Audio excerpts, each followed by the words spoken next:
はい、では大垣活動センターに来てます。今からねこのねスウェーデントーチに点火します。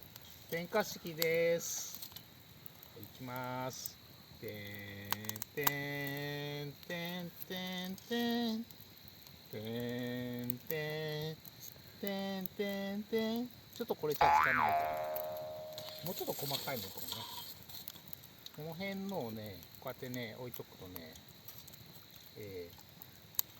つきます。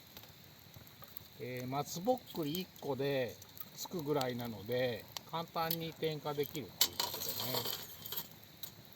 とでね、実はこのスウェーデントーチ、自作です。丸太を、もらってきて、チェーンソーで切れ目を入れて作りました。でね、もう1年ぐらい乾燥してあります。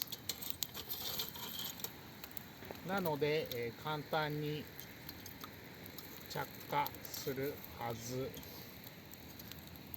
さあどうでしょう。では、同時にランタンの着火式に行きます。初ランタンです。今までランタン使ったことがありませんが、初めてランタンつけたいと思います。ちなみに、この前友人からこのランタンはもらいました。さあ行きます。着火、点火、点火、カット3、2、1、点火。ロックしてやった。点火。じゃじゃーん。お、早っ。ついた。こんな簡単につくんだ。すげえやん。で、これを下ろせばいいんかな。ガチャンって。あれあれやべえ。なんじゃこれ。これ降りんや。ちょっと待ってね。カット。はい、下ろします。よし、来た。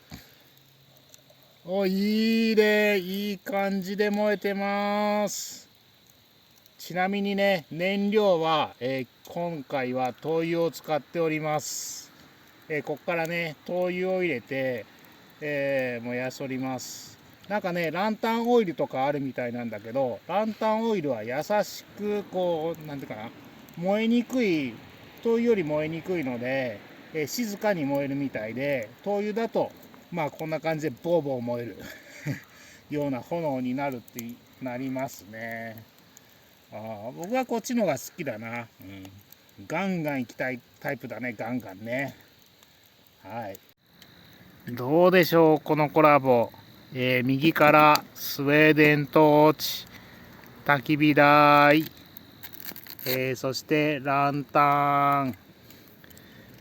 いや、今日ね、もうむっちゃあったかいよ、本当に。幸せ。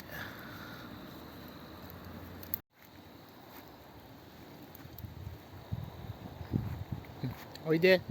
飛騨牛食うか。おいで。飛騨牛焼くぞ。こっち来るか。飛騨牛に釣られてきました。よし食うか。スウェーデントーチも終盤に差し掛かりました。だいぶ燃え尽きております。ランタンもね、だいぶ炎の調整が分かってきて、はい、綺麗に燃えております。